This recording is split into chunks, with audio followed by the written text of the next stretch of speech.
네, 네, 소선지서 공부 계속 이어서 하도록 하겠습니다. 이제 오늘부터는 학계서를 공부할 텐데요.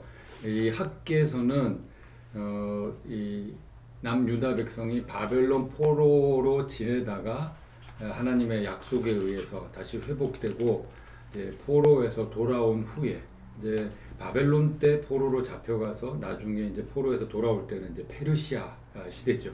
그 페르시아 때 돌아와서 그들 속에 일어났던 일, 특히 제2성전, 솔로몬 성전에 이어서 두 번째 성전, 소위 이제 스룹바벨 성전이라고 하는 그 두 번째 성전이 지어지는 것을 배경으로 하는 그런 말씀입니다. 이제 본문을 보겠습니다.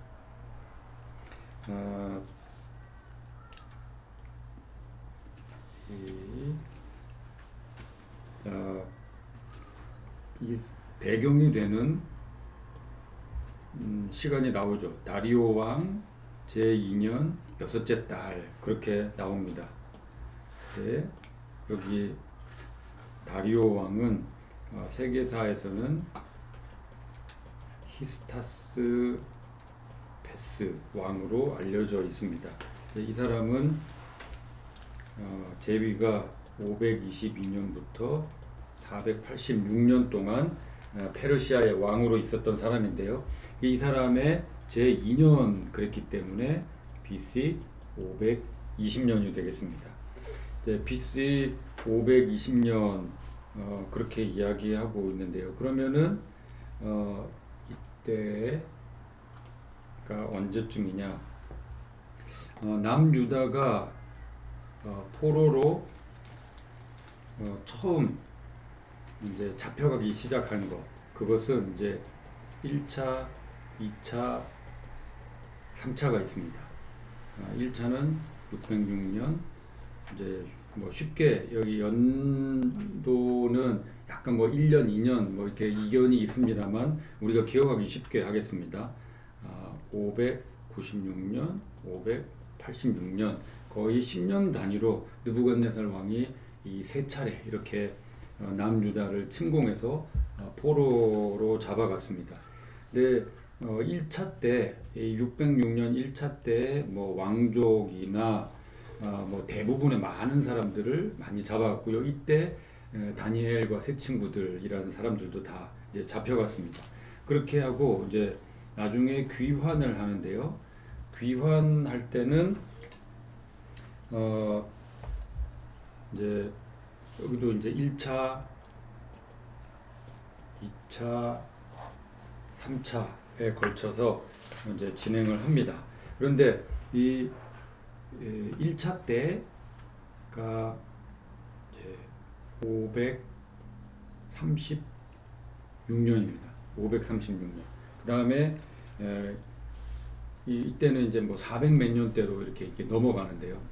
처음에는 이제 스룹바벨 중심으로, 두 번째는 에스라 중심으로, 세 번째는 이제 느헤미야 중심으로 이렇게 이제 진행이 됩니다. 근데 그러면은 지금 여기에 이제 520년이라고 있는데요. 그러면 1차 귀환, 그러니까 스룹바벨과 함께 처음에 이제 고레스 왕이었죠. 페르시아의 고레스 왕이 이제 각 민족들 중에 고향 땅으로 돌아가고 싶은 사람 돌아가라 그렇게 칙령을 내려서 그때 스룹바벨이 유대의 총독이 되고 그래서 많은 사람들이 돌아왔습니다. 근데 참 놀라운 것은 이 사람들이 돌아왔을 때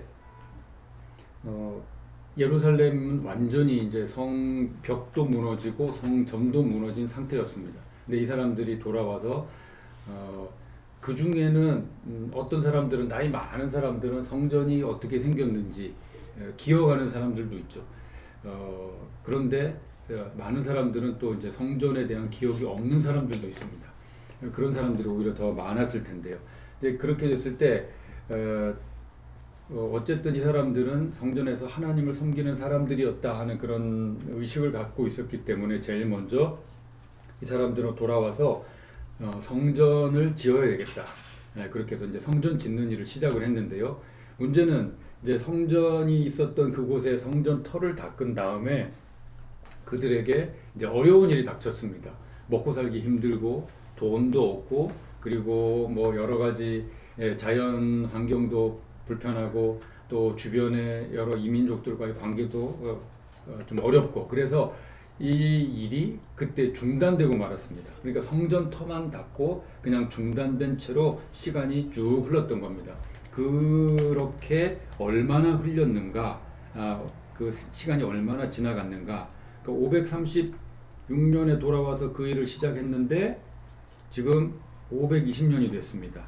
그러니까 이 사이의 시간이 16년이 성전이 재건되다가 그 뭐 사실은 재건이라고 할 것도 없죠. 그냥 성전 터만 닦았으니까요. 그러니까 터만 닦은 상태에서 16년이라는 긴 시간이 이 사이에 흐르고 있었을 그런 때였습니다.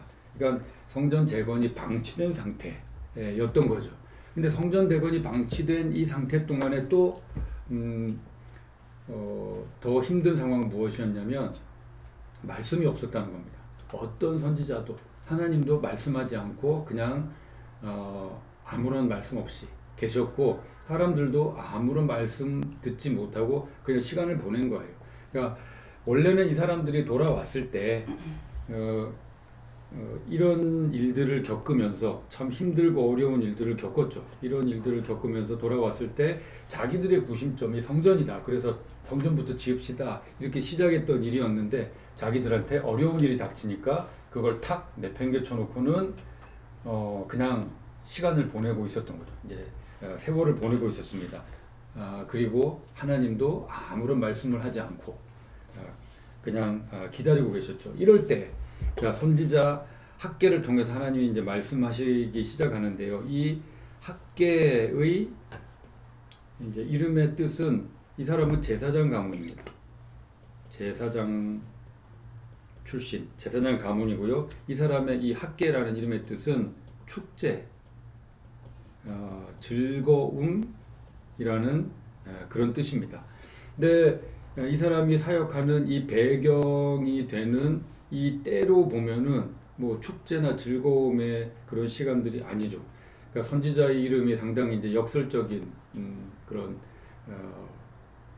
뜻을 가지고 있을 때도 있는데요. 그 이전에 이제 뭐 이제 하박국도 그렇고 뭔가 어떤 메시지를 담고 있습니다만 일단 이제 학개의 경우에는 전혀 지금 하나님 앞에서 함께 축제를 하거나 즐거워할 만한 분위기가 아닌 것을 알 수 있습니다. 이런 이름을 가진 이 제사장 가문의 한 사람이 하나님의 말씀을 받게 되었습니다. 그게 언제냐면 16년 동안 성전이 재건되지 못하고 방치되고 있던 그때 여섯째 달 곧 그 달 초하루 그러니까 이걸로 하면은 이제 6월 1일이 되는 거죠. 6월 1일에 여호와의 말씀이 선지자 학개로 말미암아. 자, 이제 하나님의 말씀이 선지자에게 임했다 그랬는데요. 자, 여호와의 말씀이 선지자 학개로 말미암아. 자, 이 학개서에 보면은 이게 좀 우리가 주목해야 될 표현이 나오는데요. 그게 뭐냐면 다른 선지서에 비해서 아주 자주 방금 이 표현이 나옵니다.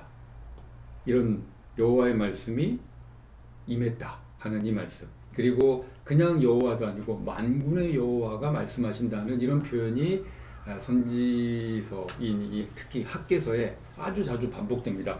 왜 그럴까? 왜 그럴까?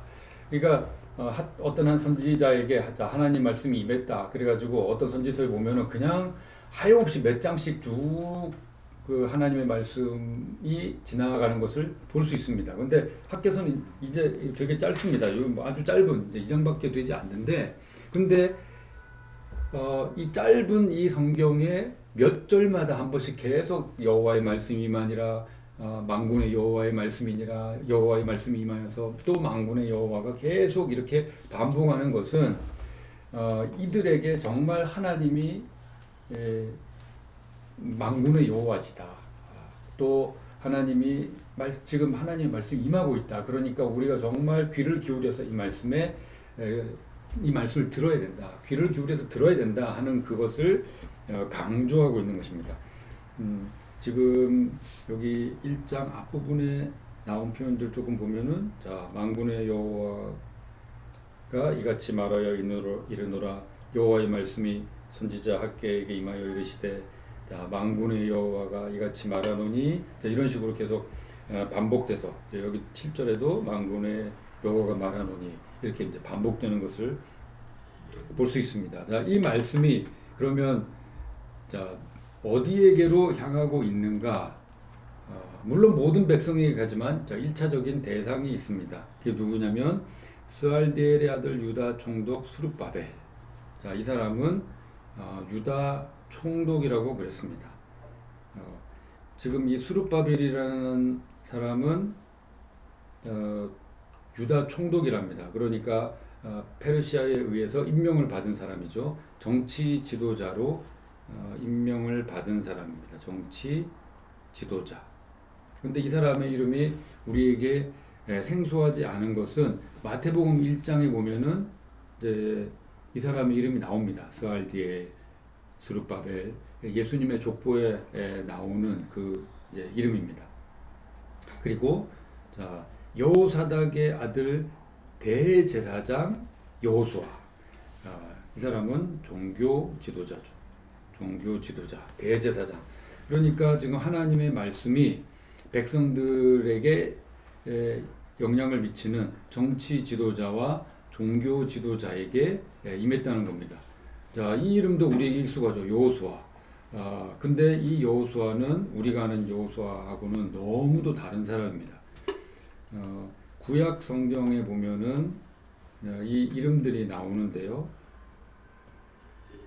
여호수아, 호세아, 그리고 예수. 이 이름은 다 구원이라는 뜻입니다. 아주 좋은 의미를 가지고 있는 그런 이름입니다. 그래서 이 여호수아가 헷갈리게 왜 이러냐, 그럴 게 아니고요. 이 여호수아는 구원이라는 아주 좋은 이름의 뜻을 가지고 있기 때문에 어떻게 보면 동네마다 한 명씩 이런 사람들이 있었습니다.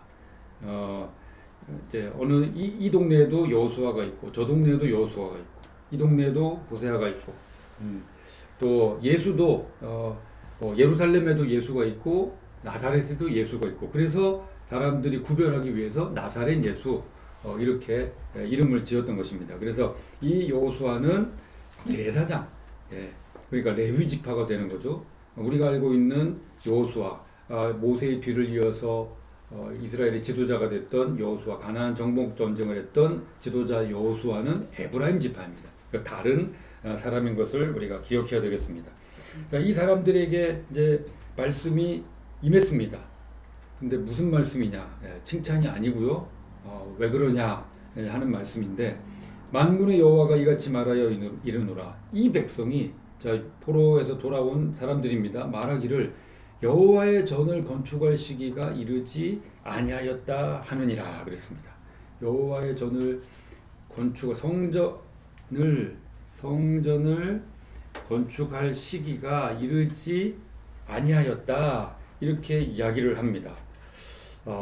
왜 이 사람들은 그렇게 생각했을까요?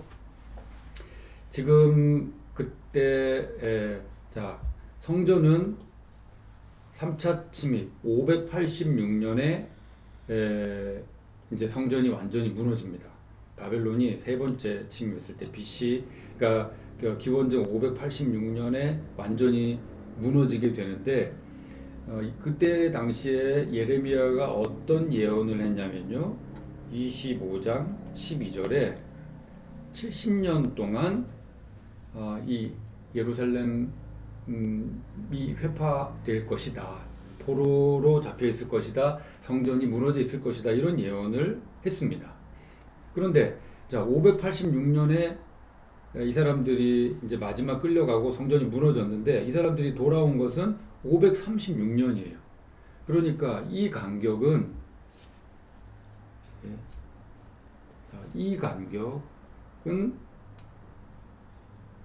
50년이죠. 50년입니다. 50년밖에 되지 않아요. 그러니까 이 사람들이 생각하기에, 아니, 이럴 때는 또 하나님 말씀을 잘 따릅니다. 이런 거 핑계 대기 좋아하는 사람들이 말씀을 잘 따라요. 아니 70년이라고 했는데 50년밖에 안 지났다. 그러니까 아직 시간이 남았다 하는 식으로 이야기를 한 거죠. 그래서 첫 번째 이유는 무엇인가? 아직 때가 이르지 않았다. 성전 파괴와 성전 재건에는 70년이 있다고 이렇게 예레미야가 예언했는데 아직 시간이 그렇게 되지 않았다 하는 그런 것이고요. 또 하나는 또 구체적인 그 이유 더 큰 내용은 뭐냐면 경제적 어려움이었습니다. 돈이 없는 거예요. 우리도 먹고 살기 바빠서 지금 성전 재건을 할 비용이 없습니다. 이제 이렇게 핑계를 대고 이야기하는 겁니다. 여기에 대해서 다시 여호와의 말씀이 선지자 학개에게 임하여 이르시되 이 성전이 황폐하였거늘. 자, 여기에서 황폐라는 건 이제 지대만 닦여서 16년간 아무런 공사가 이루어지지 않았다는 겁니다. 그냥 성전 터만 있는 상황이었습니다. 그러니까 성전 아무것도 없어요. 그냥 세워진 것도 없고 그냥 빈 터만 남아 있는 그런 상황이었습니다. 근데 이제 하나님의 성전은 지금 황폐해져 있는 이런 상황이에요. 이 사람들의 핑계는 경제적 어려움이었습니다. 때도 이르지 않았고 경제적으로 지금 너무 어려워요. 그랬는데 그럼 정말 그렇게 먹고 살기 힘들 정도로 어려운가? 아니 경제적으로 어렵다는데 하나님은 지금 니네들 다 모여가지고 성전 지어라 뭐 하냐 이렇게 요구하시는 건가? 그런데요 하나님이 속상해서 말씀하시는 겁니다. 성전은 황폐했는데 너희는 판벽한 집에 거주하는구나. 이 판벽한 집이라는 게 뭐냐면 판자로 벽을 두른 그러니까 내장재를 썼다는 겁니다. 그러니까 원래 이 동네에 사는 집들은 그냥 쉽게 얘기하면은 돌로 쌓던가 아니면은 이렇게 흙벽을 이렇게 쌓아가지고 그냥 그 안에서 카페트 같은 거 깔고 그냥 사는 겁니다. 아주 간단한 이제 가구들 놓고 그냥 그렇게 사는 건데 이 판벽한 집이라는 것은 거기에 그렇게 이제 흙벽 또는 돌벽 같은 것이 있는 그 안에다가 여기 이렇게 어떤 그 나무 판자 보드 같은 걸 대서 내장을 할 정도로 뭔가를 꾸며놓은 소위 이제 인테리어를 하는 그런 집이라는 거죠. 그러면은 이런 집에 산다는 것은 결코 경제적으로 어렵지 않다는 겁니다. 그 정도로 여유가 있다는 거예요. 이게 마음만 있다면 여기에 이렇게 내장재를 하면서 인테리어를 하는 그 비용으로 조금씩 모아서 얼마든지 천천히라도 계속 뭔가 공사를 할 수 있는데 이 사람들은 자기 집 인테리어는 할 망정 성전은 아니다. 성전 지을 때는 아니다. 어렵다. 힘들다. 지금 이렇게 하고 있는 것을 하나님이 보시고 속상해서 지적하면서 정치 지도자 들어. 종교 지도자 들어. 정신 차려. 너희들 뭐 하는 거야? 백성들을 계도하고 잘 이끌고 하나님을 잘 섬기도록 그렇게 해야 되는데 너희들 도대체 누가 데리고 왔냐? 너희들이 독립전쟁을 해서 온 것이냐? 내가 너희들을 이렇게 돌아오게 해줬는데 무혈 입성을 한 거죠. 예.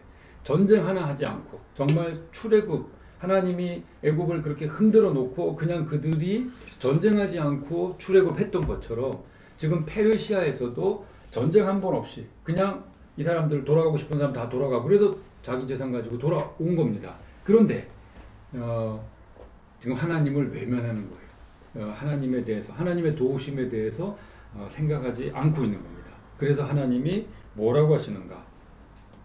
너희는 너희의 행위를 살필지니라. 너희가 너희 행실을 한번 돌아봐라. 그걸 또 안타깝게 저 밑에서 한 번 더 하시죠. 너희는 자기의 행위를 여기에서는 너희의 행위라고 했는데 여기에서는 너희 자신들의 행위를 살펴라. 그렇게 하나님이 말씀을 하셨습니다. 그러니까 이 사람들이 성전 건축, 성전 이제 재건이죠. 재건에 대해서는 시기상조다, 때가 이르지 않았다, 이렇게 이야기하면서 자기 집은 인테리어까지 하는 겁니다. 멋진 인테리어까지 하고 살 정도로 그렇게 하는 너희의 행실을 살펴라. 너희의 중심을 한번 돌아봐라. 그 백성들이 이런 중심을 갖고 그렇게 살아가고 있는 것을 볼 때 도대체 하나님의 백성을 이끄는 정치 지도자들, 종교 지도자들은 뭘 하고 있느냐? 뭐 백성들 입맛에 지금 맞추고 있는 거냐? 너희가 백성들을 제대로 이끌고 백성들이 아픈 소리를 해서라도 하나님을 향하도록 해야 될 터인데 너희는 지금 뭘 하고 있느냐? 지금 하나님이 따끔하게 그렇게 지적을 하고 계신 겁니다. 그래서 하나님이 그들 속에 일종의 경고를 주셨는데요. 그들이 깨달을 수 있도록. 근데 못 깨달았어요.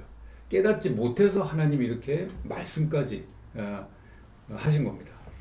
자, 너희가 많이 뿌릴지라도 수확이 적으며 먹을지라도 배부르지 못하며 마실지라도 흡족하지 못하며 입어도 따뜻하지 못하며 일꾼이 삭슬 받아도 그것을 구멍 뚫어진 전대에 넣음이 되느니라. 그러니까 이 사람들이 와서 그러니까 황폐해진 땅에 돌아왔으니까 우리 한번 잘 살아보자. 우리의 고향 땅, 아브라함, 우리 조상의 땅에서 예전처럼 다윗의 영광을 누리며 솔로몬의 영광을 누리며 열심히 살아보자 그러면서 얼마나 노력을 했을까요? 그런데 그것이 그들이 뿌린 대로, 수고한 대로, 노력한 대로 거두지 못했다는 겁니다. 그러면 생각하면서 뭔가 이상하다. 도대체 왜 이런 일이 있을까? 그러면서 하나님 무슨 일일까요? 이렇게 하면 좋은데 안 했다는 거죠. 왜 이 사람들이 이럴까? 그들이 70년 동안 바벨론에서 70년, 뭐 어떤 사람은 자, 여기에 이제 시간으로 보면 이렇게 하면 50년밖에 안 되는데요. 이렇게 하면 70년입니다. 처음 잡혀간 사람은 돌아올 때까지 70년이라는 시간이 흘렀던 것입니다. 그러니까 이스라엘 백성이 애굽에서 노예 생활하면서 그 오랜 기간 동안 수백 년간 하나님을 섬기는 제사나 이런 거 전혀 하지 못하고 이집트에서 태양신을 섬기고 이집트에 있는 각종 신들을 섬기는 그 우상을 섬기는 그 일에 아주 익숙하게 되었던 것처럼 그래서 틈만 나면은 뭐 이집트로 돌아가고 뭐 이제 이런 이야기를 하고 그게 맛있었는데 이제 이런 이 이야기를 하는 것은 그 일에 완전히 젖어들어 있었기 때문인 거죠. 그런 것처럼 바벨론 포로로 잡혀가서 바벨론, 페르시아 이렇게 제국이 바뀌는 그 일을 70년간이나 겪은 이 사람들은 평소에 하나님을 예배하지 않았습니다. 자기들이 어떤 일들을 당할 때 일이 무엇인가, 하나님 앞에서 우리를 어떻게 돌아봐야 될 것인가, 그런 일이 없었다는 거죠. 그들에게는 성전도 없었고 그냥 아무것도 없는 상황이었어요. 그러니까 이런 어떤 하나님의 경고의 메시지로 받을 만한 일이 그들 속에 벌어지고 있는데도 그들은 깨닫지 못하고 더 열심히 우리 자신을 위해서 살아야 돼, 더 그냥 자기 주머니 움켜쥐는 일로 갔다는 겁니다. 그것을 경고로 받아들이지 못하는 것도 어쩌면 저주인 거죠. 시편 127편 1절 2절에 보면 내가 내 손이 수고한 대로 먹을 것이라 내가 복되고 형통하리로다, 그런 말씀이 있습니다. 그러니까 우리가 복되고 형통하리로다 하는 이 개념이 좀 이제 왜곡이 되어 있는데요. 우리가 생각하는 복은 뭐냐? 내가 10만큼 노력을 했는데 20, 30, 100만큼 얻으면은 형통이라고 생각하고 복을 받았다고 생각합니다. 그런데 성경이 말하는 복은 내가 10만큼 노력을 했을 때 10만큼 거둬들일 수 있으면 그게 복이라는 겁니다. 그게 형통이라는 거죠. 왜냐하면 인간의 타락 이후에 이 땅이 저주를 받았기 때문에 사람이 씨앗을 뿌릴지라도 그대로 거두지 못하고 그것을 방해하는 가시덤불과 엉겅퀴가 나온다 그랬습니다. 그러니까 원래 인간이 살아가는 모습은 10만큼 노력을 했는데 많이 거두면 7, 8을 거두는 거예요. 그게 사람이 살아가는 방식입니다. 계속 뭔가가 소실되고 있는 거죠. 없어지는 거예요. 엔트로피 법칙처럼 그렇게 가는 겁니다. 그런데 그대로 얻을 수 있다면 복이다. 그렇게 이야기를 하고 있는데 지금 그대로 거두지 못하는 일이 16년간 반복되고 있었다. 그런데 어떻게 너희는 깨닫지 못하느냐? 그러면 너희는 너희의 행위를 살펴봐야지. 자신들의 행위를 살펴봐야지. 이제 하나님이 그들의 어리석음을 영적인 무감각함을 일깨우면서 그렇게 말씀하셨던 겁니다. 그러면 이제 이 사람들은 또 핑계가 있죠. 우리는 지금 성전을 지으려면 레바논에 백향목이 있어야 되는데 뭔가 좀 재료가 좋아야 되는데 이제 그렇게 이야기합니다. 그러면 자, 하나님은 뭐라고 말씀하시는가? 너희는 산에 올라가서, 이 산은 레바논에 그 백향목들이 많은 그런 산이 아닙니다. 그냥 예루살렘 근처에 있는 산, 우리말로 앞산 뒷산입니다. 올라가서 나무를 가져다가 성전을 건축하라. 그러면 내가 그것으로 말미암아 기뻐하고 또 영광을 얻으리라. 여호와가 말하였느니라. 여기도 또 여호와가 나오죠. 여호와가 말하였느니라. 지금 여기에 이 표현이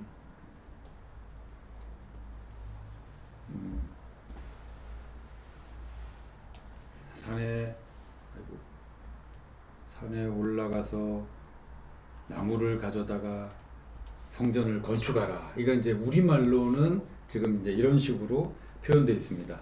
마지막에 건축하라. 이제 이렇게만 나와 있는데요. 원래 원어는 세 가지 명령으로 되어 있습니다. 올라가라. 산에 올라가라. 나무를 가져와라. 그리고 성전을 건축하라. 그렇게 되어 있습니다. 그러니까 지금 하나님은 이들에게 아주 단순 명료하게 말씀하고 있는 거예요. 나무가 없냐? 그건 핑계가 아니다. 내가 언제 뭐 레바논 백향목만 좋아했냐? 그냥 앞산 뒷산 올라가서 일단 산에 올라가라. 산에 올라가서 앞에 나무 보여? 그 나무 가져와라. 그리고 그걸로 성전을 건축해라. 그러니까 자, 우리가 성전 생각할 때 솔로몬이 레바논의 백향목 그리고 이제 그 금으로 뭐 어떻게 하고 이제 이런 것만 생각하게 되는데요. 그럼 제일 먼저 성막을 지을 때는 어떻게 했는가? 성막을 지을 때는 그러면 그때도 뭐 레바논의 백향목으로 했을까요? 아니죠. 성전에는 성막을 처음 지을 때 그리고 성막 안에 쓰는 여러 가지 기물들 무엇으로 만들었는가? 광야에 있는 성경에 보면은 조각목이라도 하고 시띠 나무라고 또 하는 그 목재로는 형편없는 나무입니다. 그냥 사막에 보면은 이렇게 쫙 멋있게 이게 올라가는 그런 나무가 아니에요. 그냥 앙상한 그냥 나무 같은 거 뭐 이렇게 가끔가다 있는 그 뭐 이제 다큐멘터리 같은 거 보면은 광야 같은데 어떻게 하다 보면은 그래도 나무같이 생긴 거 뭐 하나 있습니다. 그러니까 바닥에 붙은 관목, 로뎀나무 그거 말고 조금 나무같이 생긴 거 뻗어 올라간 게 있어요. 그게 바로 조각목 시띠나무입니다. 그러면 하나님은 그런 환경에서는 조각목으로 그냥 지어라 그랬어요. 조각목으로 지금 내 주변에 있는 그걸로 그냥 지어라. 하나님은 그걸 기뻐하시는 겁니다. 지금 이 상황에도 마찬가지예요. 지금 이 사람들은 레바논까지 가서 뭘 이렇게 벌목을 해오고 그럴 형편도 안 되고 그럴 마음도 없고 내가 너희에게 레바논에 백향목 해달라 그랬냐? 그게 아니고 그냥 너희들 마음이 있으면 뒷산 앞산에 가서 그 나무 가지고 와가지고 그냥 성전 공사를 시작하면 되지 않느냐. 그것만 가지고도 나는 기뻐한다. 그것만 가지고도 나는 영광을 얻는다. 나는 나무의 값어치로 기뻐하고 영광을 얻는 게 아니고 너희가 하나님께 제사하고 하나님을 공동체적으로 만나는 성전을 짓는다는 그것으로 나는 기뻐하고 영광을 얻는다 하는 하나님이 그 말씀을 하고 계신 겁니다.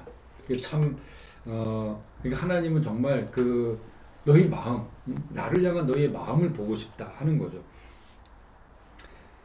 또 하나님은 안타까운 말씀을 하십니다. 자, 이 6절하고 비슷한 건데요. 자, 일단 이렇게 표시하죠. 6절하고 9절이 이어집니다. 자, 너희가 많은 것을 바랐으나 도리어 적었고 너희가 그것을 집으로 가져갔으나 내가 불어버렸느니라. 남한군의 여호와가 말하노라. 이것이 무슨 까닭이냐? 내 집은 황폐하였으되 너희는 각각 자기 집을 짓기 위하여 빨랐습니다. 예. 이 사람들은 자 지금 성전은 황폐해져 있는 상황입니다. 그런데 이 사람들은 많은 것을 바라고 있습니다. 많은 것을 바랐고요. 욕심이죠. 그리고 이 사람들은 그것을 집으로 가져가기에 바빴습니다. 그리고 이 사람들은 자기의 집을 짓기에 빨랐습니다. 이 사람들의 이제 심보죠, 심보. 자, 하나님 앞에서 이런 마음, 이런 욕심들을 이제 가지고 있었습니다. 그런데 하나님이 거기에 대해서 이 사람들에게 어떻게 하셨는가? 예, 적게 만들었고 하나님이 불어서 날려버렸고 그런 일을 하셨다는 겁니다. 그럼 이 사람들은 뭐에 바빴는가? 자기 것 챙기느라고. 자기 것을 챙기는데 바빴습니다. 그래서 하나님이 그 일에 대해서 정말 안타깝게 생각하시는데요. 그래서 이걸 하나님이 어떻게 표현하시는가? 너희로 말미암아 하늘은 이슬을 그쳤고 땅은 산물을 그쳤으며. 이것이 이제 신명기에 나오는 저주가 되죠. 너희가 그 땅에 들어가서 하나님을 떠나 이방 신을 섬기게 되면 그 원래 있던 그 주민들의 신을 섬기게 되면 어떤 일이 벌어지느냐? 하늘은 철이 되고 땅은 노시 될 것이다. 그러니까 하늘에서는 비가 내리지 않고 땅에서는 산물이 나지 않을 것이다 하는 저주를 하신 적이 있습니다. 그런데 지금 이 사람들이 어려워졌습니다. 그런 경제적 여유가 없습니다. 먹고 살기도 바쁩니다. 왜 그런 일이 생겼느냐? 너희가 자기 것 챙기기만 바빴기 때문에, 자기 욕심으로 챙겼기 때문에 너희들의 행위, 너희들의 행실 때문에 이런 일이 생겼다는 거죠. 나는 하나님이 그 전에 율법을 통해서 주신 말씀, 너희로 말미암아 이런 일이 벌어졌다. 너희로 말미암아, 너희 때문에 너희가 그런 일들을 자초한 것이다. 이 말씀이 신명기 28장 23절에 있는 이 말씀입니다. 그래서 하나님이 어떻게 하셨는가? 이 땅에 산과 곡물과 새 포도주와 기름과 땅의 모든 소산과 사람과 가축과 손으로 하는 모든 일에 한제를 들게 하였느니라. 어려운 단어를 썼는데 한제는 이제 가뭄이죠. 열매가 없다. 이제 그런 뜻입니다. 그런데 이게 이제 우리말에서는 이제 느낄 수 없는 그런 건데요. 자, 여기에 보면은 여기에 보면 이 황폐라는 단어가 있습니다. 황폐. 이 앞에서도 황폐가 나왔었죠. 여기 황폐했다, 황폐했다 이렇게 이야기하고 있는데요. 이 황폐라는 단어가 히브리어로 하레브입니다. 그런데 하나님이 이 땅에 내가 이렇게 만들었다. 여기 한제가 나오는데 한제가 뭐냐면 호레브입니다. 그 히브리어는 원래 모음이 없거든요. 자음만 씁니다. 그러니까 하나님이 지금 이 단어를 가지고 백성들에게 팍 꽂히도록 일종의 언어 유희를 하고 계신 겁니다. 언어 유희. 너희가 내 집을 하레브하게 내버려 뒀지 나는 니네 집을 호레브하게 했어. 네, 그런 거죠. 그러니까 백성들이 이제 팍 꽂히는 겁니다. 내 집은 황폐한데 난 너희 집을 한제로 두었구나. 이제 이 일을 이렇게 이제 연결되도록 하나님이 지금 학개의 입에 나오는 말씀을 통해서 탁 이렇게 들려주는 거죠. 너희가 내 집을 하레브하게 했어. 나는 너희의 삶에 호레브를 주었어. 이렇게 이야기를 하고 있습니다. 그러니까 이게 이제 집에 대해서는 황폐, 하나님의 성전은 황폐해졌고 백성들의 삶은 호레브가 되고 열매 없는 삶이 되고, 그러니까 이게 악순환이 되는 거죠. 사람들은 호레브가 생기니까 더 자기의 것을 챙기려고 하고, 더 여기서 더 이렇게 되고, 그러니까 더 이거 여유가 없어요. 그럼 이렇게 계속 이렇게 돌아가는 겁니다. 근데 이 고리의 이유가 뭐냐고요? 이것 때문이다. 너희가 나를 버리고 이것만 했기 때문에 이 악순환이 되었다. 이제 그렇게 이야기합니다. 그래서 이 일에 대해서 이제 하나님이 너희 정신 차려라. 특히 먼저 정치 지도자 스알디엘의 아들 스룹바벨아, 그리고 종교 지도자 여호사닥의 아들 여호수아라고 나오죠. 여호사닥의 아들 대제사장 여호수아야, 정신 차려라. 너희들이 역할이 뭐냐? 백성들을 제대로 이끄는 건데, 백성들이 지금 이런 식으로 하면서 이런 일이 생기는데 이 악순환이 계속 돌아가도록 내버려 두느냐? 정신 차려라. 그렇게 하고 이야기하는 겁니다. 그러니까 이 일은, 그러니까 백성의 지도자라는 사람들, 특히 영적으로 이끌어야 되는 사람들이 어떻게 깨어 있어야 하는가? 지금 상황을 핑계 대지 말고 깨어 있어서 백성들을 잘 이끄는 것이 중요하고, 또한 백성들도 지금 우리의 삶이 맞는가? 하나님이 우리에게 주신 이 모든 역사와 전통, 이 말씀을 통해서 볼 때 이렇게 사는 것이 맞는가? 그냥 시류에 따라서, 유행에 따라서, 아이고 어려우니까 그냥 이렇게 살고, 뭐 좀 나아지면 저렇게 살고, 그게 아니라 하나님의 백성이 하나님의 백성답게 사는 그 일을 지향하는 것이 너무도 중요하다는 거죠. 아마 이 일은 지금 이 학개가 이야기하고 있는 이 메시지, 학개를 통해서 주신 이 하나님의 말씀은 지금 이 시대에도 그런 면에서는 유효합니다.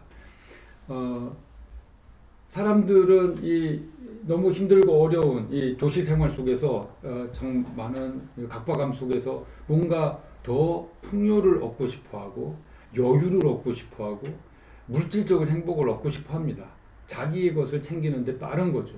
그런데 이 일에 옆에서 영적인 지도자들이, 앞에서 모범을 보여야 되는 사람들이 오히려 그런 식으로 물질주의, 배금주의 이런 것을 부추기면서 이것이 하나님의 복이라는 식으로 그것을 이루지 못하는 사람들을 희망 고문하듯이 하면서 교회의 분위기를 만들어가는 것은 학개 당시에 이렇게 꾸중을 들었던 지도자들이 그 어두움이랄까요? 그 어리석음, 그것을 현 시대에 반복하는 것과 마찬가지입니다. 그런 면에서 학개는 오늘날 다시 들어야 되는 메시지고, 특히 영적인 지도자들이 듣고 우리가 어떻게 하나님의 말씀을 겸손히 들어 하나님의 백성들을 잘 일깨우고 하나님 앞에 경건하게 설 수 있게 할 것인가, 이런저런 시류에 흔들리지 않고 잘 하나님의 백성답게 설 것인가, 하나님을 바라보게 할 것인가, 그리고 백성들도 우리가 어떻게 하나님 앞에 함께 나아갈 것인가, 이런 고민, 뭐 일종의 화두를 던진다고 할까요? 그런 메시지라고 하겠습니다. 오늘은 여기까지 하겠습니다.